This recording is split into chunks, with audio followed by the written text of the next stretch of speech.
Good afternoon, ladies and gentlemen.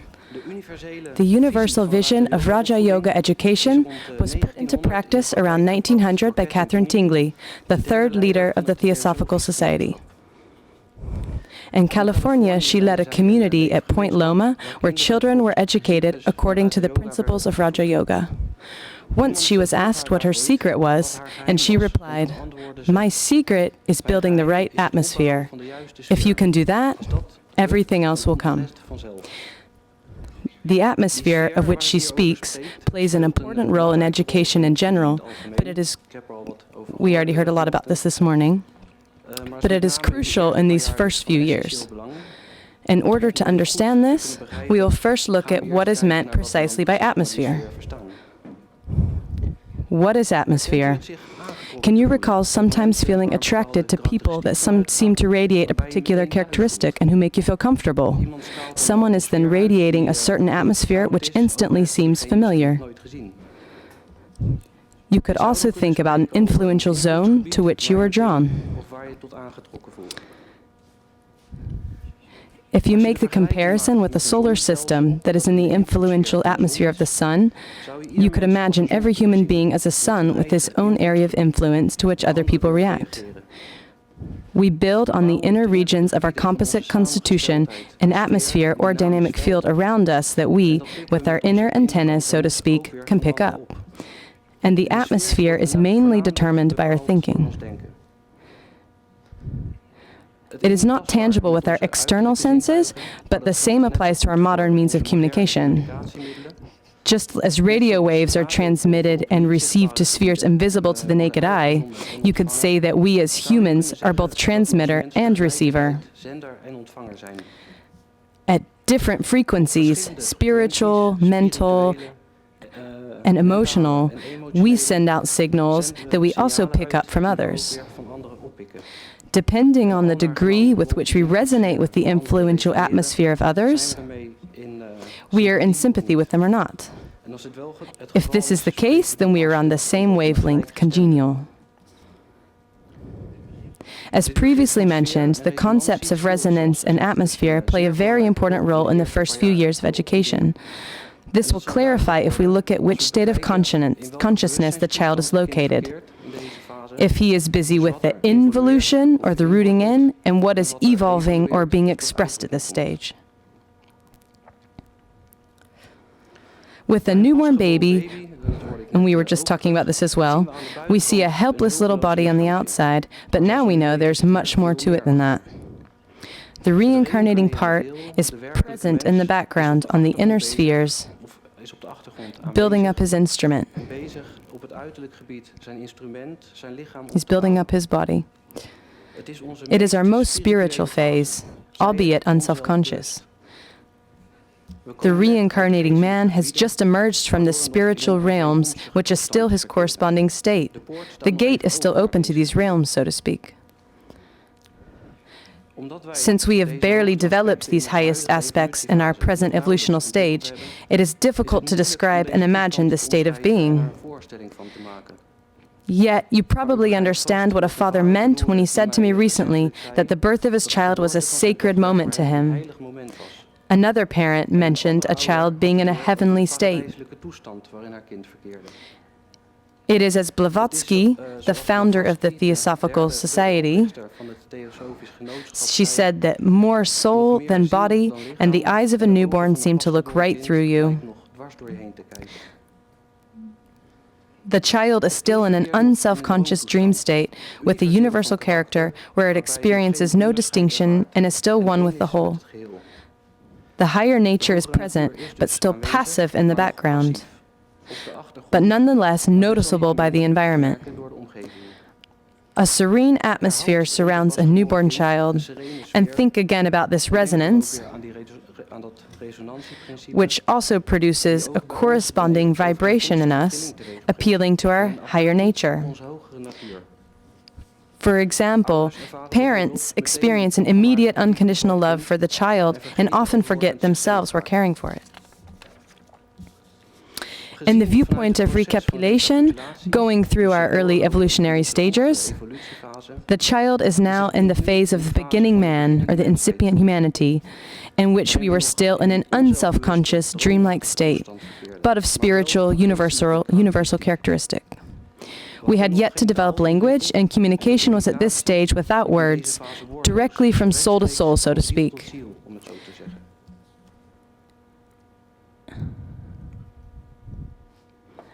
And it is this form of communication, by means of picking up the atmosphere as I have just described, to which the child is extremely sensitive in the first 3 years. This phase in which the newborn is very receptive to impressions on the inner planes is very important, because here the most spiritual characteristic, the atmic part of the reincarnating man, roots into his instrument. Now the foundation is laid for the furtherance of the present life, the basis of the character that is being rebuilt.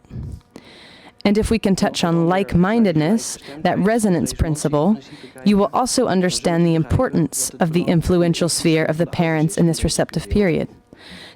Depending on the frequency to which the parents are tuned, the reincarnating child is more or less able to give expression to the rooting in of the higher nature through his instrument. Catherine Tingley therefore said, a child should be nourished with spiritual food and care as much as with material food and care. It is therefore essential that educators keep the atmosphere pure. And with pure, we mean a mindset that is attuned to the universal, pure state of the child. An atmosphere of inner calm and confidence, focusing on the higher nature with thoughts like sense of unity, harmony, and equality. The like-minded attract one another, and by resonating with the higher nature of the child, it can be brought out.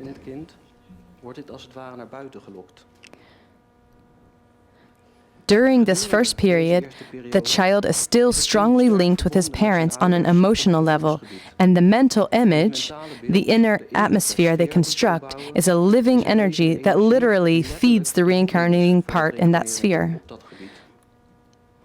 The parents act as a channel through which these inner building blocks are passed on to the child. It is the parents who, by means of their higher ideals, provide these building blocks for the reincarnating part to construct its instrument through which this higher nature can later express itself.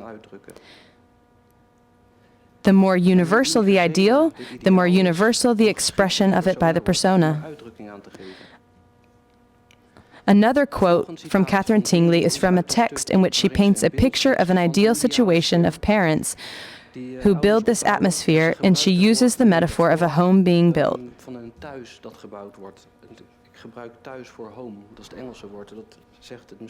It's better to use home instead of for the English translation. This ideal woman and ideal man are not building their home just for the community, not just for the state, not just for the country. They are building for all humanity. You can imagine the impression that is left on the child, leaving no room for the development of a sense of separateness. Hereby, for example, a tendency to discriminate is nipped in the bud.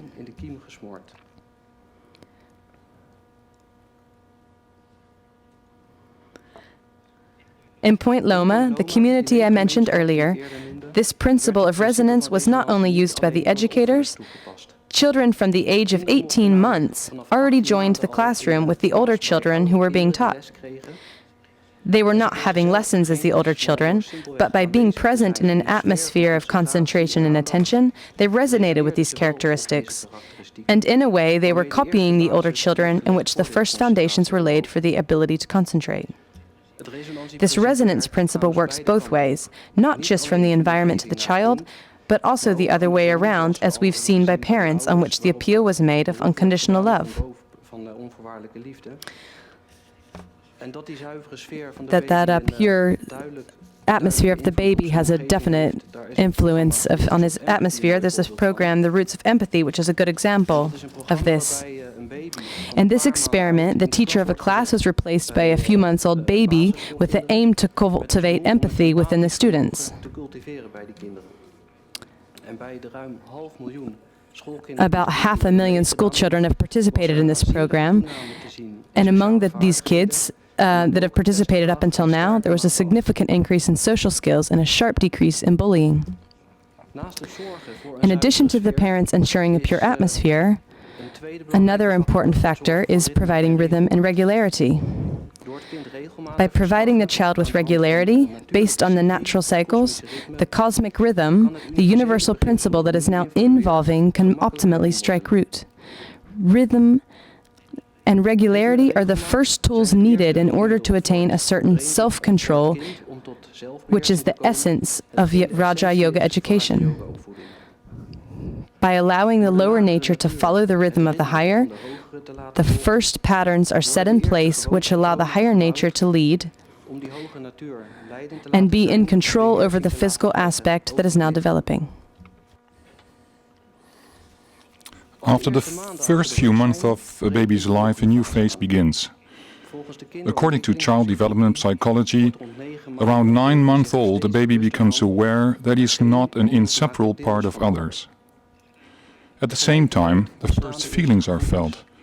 Suddenly the child experiences itself as a separate entity from its guardians, and it is often in this phase that separation anxiety can arise. When viewed from the in-end evolutionary process, we could say that the most universal ethnic phase is now complete. The next phase begins where the buddhi or insight, the accumulated wisdom of past lives, roots in, and feeling, the emotions begin to unfold. The state of unconsciousness is still of a spiritual nature, but with a first discernment that awakens. It is the subtle phase in which the child realizes that it is not the other, but there is also no real awareness of I or me. This is the period when a child does refer to himself by his own name, but does not say I or me. He still experiences the interconnectedness of life and being a part of the whole. I have another example of this sense of belonging. I also see the picture from my little niece that I have already used a bit as an object of study in preparation of this symposium. She recently turned 2, but had already learned around her first birthday to say hello with the greeting box. And every time someone gave her a box, she then went on without exception and gave everyone present in the box, since everyone belonged to the group. And at one point there was a 6-week-old baby in the crib present, and now, after everyone had had a box, she reached her arm out to the baby in the crib. From her perception of connectedness, the baby was just as important a part of the whole as the rest, and she wasn't bothered by the realization that she wouldn't get a little box back. This period is also characterized by the absolute confidence that the child has in his parents. The Buddhic nature also begins to express itself in the unconscious and the spontaneous urge to share. Current research also confirms that very young children show, to a great degree, altruistic behavior, and this desire to share and comfort one another is already present even before the educators have taught them these concepts. The experience of being part of the whole is also characterized at this stage by the desire to help. Wanting to help mom and dad with anything and everything, and the job cannot be hard enough. This is the inner urge of the reincarnating part, which in this phase wants to be part of and contribute to the whole. This development is, therefore, an opportunity for parents to address with seriousness. Even though this often results in being more of a nuisance than actual help, it's more about the intention and dedication to the group that is cultivated. The attitude of a parent along the lines of "forget it, because you don't know it anyway," could quell this very important dedication. Therefore, give the child small tasks and responsibilities at this level. Let him participate right from the beginning, no matter how simple the activity is. For by responding to this natural tendency to help, you are reinforcing the higher nature of the child to express itself. And the reward is great, because here, good habits are formed that lead to a social and helpful character. It is in this phase that the baby develops feelings, as said before. It not only cries because it is hungry or has cramps, but also because it feels sad or anxious. During this phase, the influential atmosphere is still of great importance. The sensitivity to the atmosphere may even appear to increase. On several occasions I've heard parents say that in this phase their child is like an emotional sponge and immediately reacts to their mood. In this phase of the Rãja-Yoga education, the emphasis lies on the controlling of emotions of the persona through the higher nature. Since this higher nature is still passive, it is the parent's task for it to be stimulated. In fact, the parents function as the higher nature of the child who does not yet have the capacity to call its persona to control. However, it would be incorrect to state that the parent directly steers the higher nature of the child. The essence of the Rãja-Yoga education, and this is important to realize, is to stimulate the higher nature of the child in such a manner that he controls his persona by himself. As parent, you can stimulate the higher nature of the child through resonating with above personal thoughts so that the child self is in a position to control his lower nature, as a result of which his character is constructed. We can do so by always tuning into the reincarnating part of the child. Never just tell a child in a prohibitive manner that something is not allowed, and I think this conclusion was also drawn in the workshop, since in doing so, only the lower nature is triggered to precisely do that what is prohibited. Rather, always explain in a calm manner how you would like the child to behave or how something could be done better. If a child loses itself in its emotions, focus on its higher nature, not only in words, but also by being an example with the right, calm mood. By giving the child confidence and through radiating a loving presence, you can say more than you could achieve with only words. Again, think of the atmosphere which the child will pick up.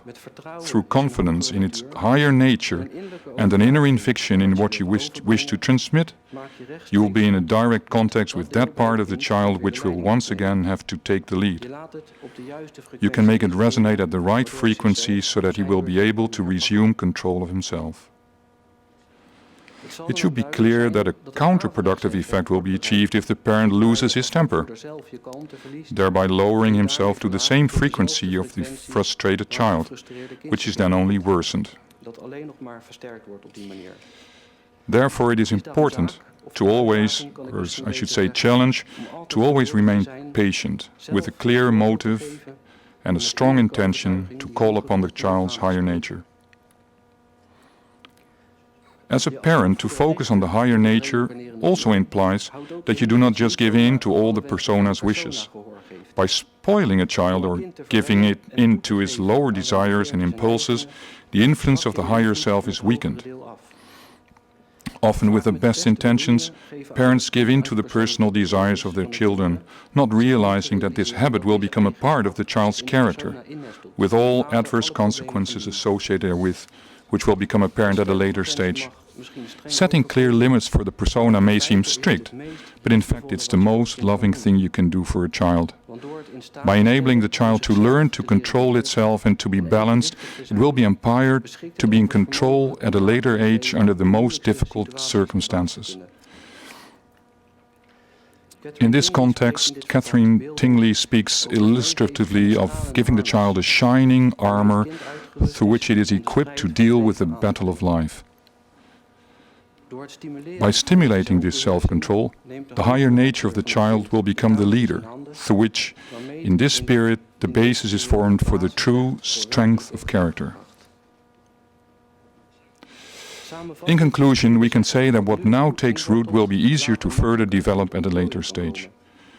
Just like a plant in a fertile ground will be able to blossom to its fullest by providing an harmonious atmosphere of higher thoughts and ideals, parents provide a fertile ground for the reincarnating part, the true human being, to reach its full potential.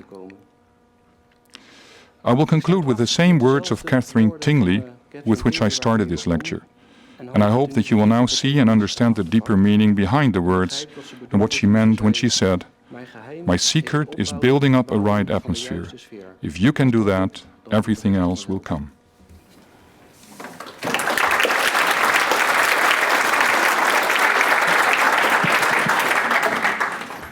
Okay, there's possibilities for asking questions now.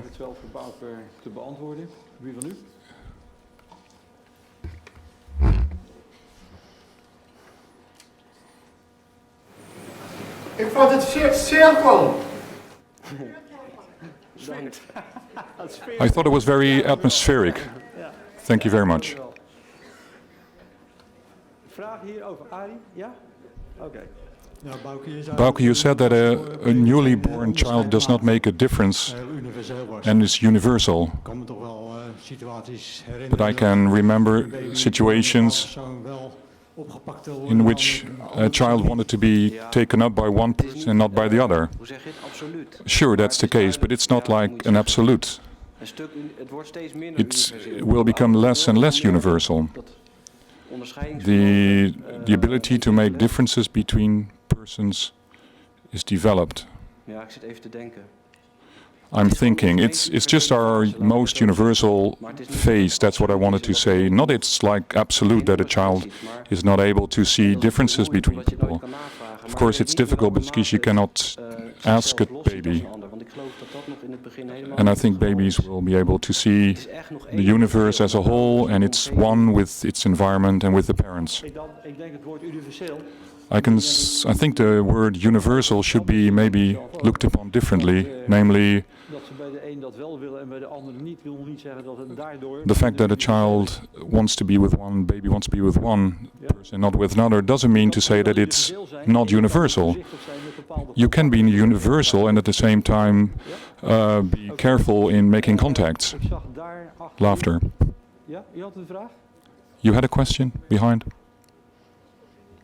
Kees? Of nee? Is het over? Over. Goed The zo. question is no longer there. It disappeared. Oh, nou, voorste één. Nou, wat stel je nou voor hem? Oh, ik denk, is dat nou voor dit? Nou, stel nou, ik maak me heel erg I'm zorgen. really worried about what I hear, Hè, omdat ik denk, goh, because I think, gee, my children are not that well educated. die sfeer. The atmosphere, Als we zijn van goede we have good intentions. die niet goed bij elkaar kunnen. Dus We are two persons that do not get along very well. Oh, gee, what have I done with my children? So het wordt wel heel veel nadruk. there's much emphasis is put on. I really get really restless and worried about this.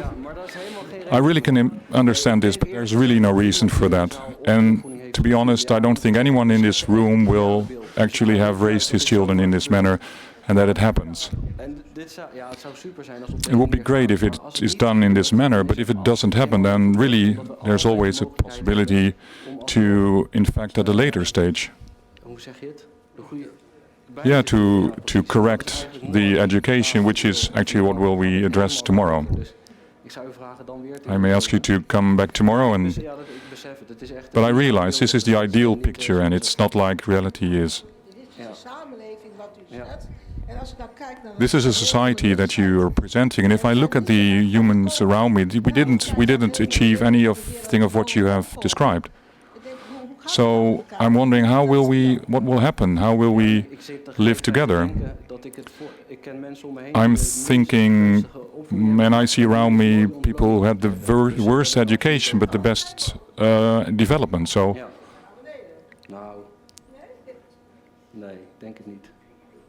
tomorrow we will discuss that in more detail.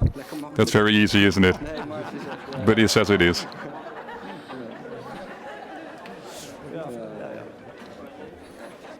Okay, good. Any other questions about the first period of life? Oh, in my case it was not so very, had a high atmosphere. I was put in a small box and I was very annoyed when coming here. So, okay, thanks very much, Bouke.